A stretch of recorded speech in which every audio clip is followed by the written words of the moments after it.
Content ক্রিয়েটিংকে যারা একমাত্র career হিসেবে নিতে চান, এর মাধ্যমে সংসার চালাতে চান এবং বিকল্প অন্য কোনো ইনকাম সোর্স না করে সর্বোচ্চ সময় এবং পুরো সময়টুকু এখানে দিতে চান, এটা কতটুকু সম্ভব, কখন থেকে সম্ভব এবং এর অসুবিধাগুলো কি হতে পারে সেই ব্যাপারটা নিয়ে আজকে কথা বলবো। আসসালামু আলাইকুম, সবাই কেমন আছেন? আশা করছি সবাই খুব ভালো আছেন। যিনি বা যারা যেখান থেকে এই মুহূর্তে আমার ভিডিওটি দেখছেন, যদি ভালো লেগে থাকে প্লিজ লাইক কমেন্ট শেয়ার দিয়ে পাশে থাকবেন, আর যদি ভালো লেগে না থাকে নিজের মধ্যে স্কিপ করে চলে যাবেন। যেটা বলছিলাম, কন্টেন্ট ক্রিয়েটিংকে আদৌ কি ফুল টাইম জব হিসাবে নেওয়া সম্ভব কিনা। জি, কন্টেন্ট ক্রিয়েটিংকে ফুল টাইম জব হিসাবে নেওয়া সম্ভব, তবে প্রথম এক বছর থেকে 6 মাস পর্যন্ত আপনি যদি শুধুমাত্র কন্টেন্ট ক্রিয়েটিং এর উপর ডিপেন্ড করে সংসার চালাবেন, সার্ভাইভ করবেন চিন্তা করেন, তাহলে এটা অসম্ভব। কারণ প্রথম 1 বছর আপনার পেজের থেকে যে ইনকামটা আসবে, যে এরপরে পরবর্তী সময়গুলো আপনার পেজের ইনকাম বাড়বে এই গ্যারান্টিও কিন্তু আমি দিচ্ছি না। কারণ কি, আপনার কাজের উপর পেজের ইনকাম নির্ভর করতেছে, রিচ নির্ভর করতেছে।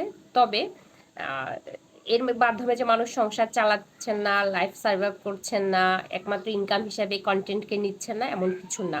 আমি ওই ব্যাপারটাই ভালো খারাপ দুটো নিয়ে কথা বলছি। যারা একমাত্র ক্যারিয়ার হিসেবে নিতে চান, ওনারা প্রথম 6 মাস থেকে 1 বছর এটাকে ফুল টাইম জব হিসাবে নিতে পারবেন না।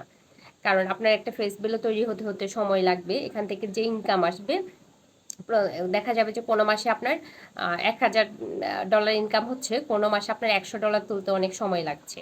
এটাই সত্যি, এটা অনেকের ক্ষেত্রে হয় এবং অনেক বড় বড় কন্টেন্ট ক্রিয়েটের ক্ষেত্রে হয়। আবার দেখা যায় যে কখনো কখনো প্রত্যেক মাসে আপনার সমান তালে ইনকাম হচ্ছে। তবে যারা ক্যারিয়ার হিসাবে নিচ্ছেন, অসংখ্য মানুষ আছেন শুধুমাত্র কন্টেন্ট ক্রিয়েটিংকে একটা ক্যারিয়ার হিসাবে নিয়েছেন, ফুল টাইম জব হিসেবে নিয়েছেন, বিভিন্ন জায়গায় ট্রাভেলিং করছেন, ঘুরছেন, কন্টেন্টের উপরেই আপনার সংসার চলছে। সেক্ষেত্রে কোনটা হচ্ছে জানেন, ওনারা প্রচুর স্পন্সার পাচ্ছেন, কারণ ওনাদের কন্টেন্টের রিচ ভালো, ভিউ ভালো। সেই কারণে বিভিন্ন কোম্পানিগুলো, ওনারা ধরেন যারা ট্রাভেলার, বিভিন্ন ট্রাভেল এজেন্সিগুলো ওনাদেরকে স্পন্সার করছেন।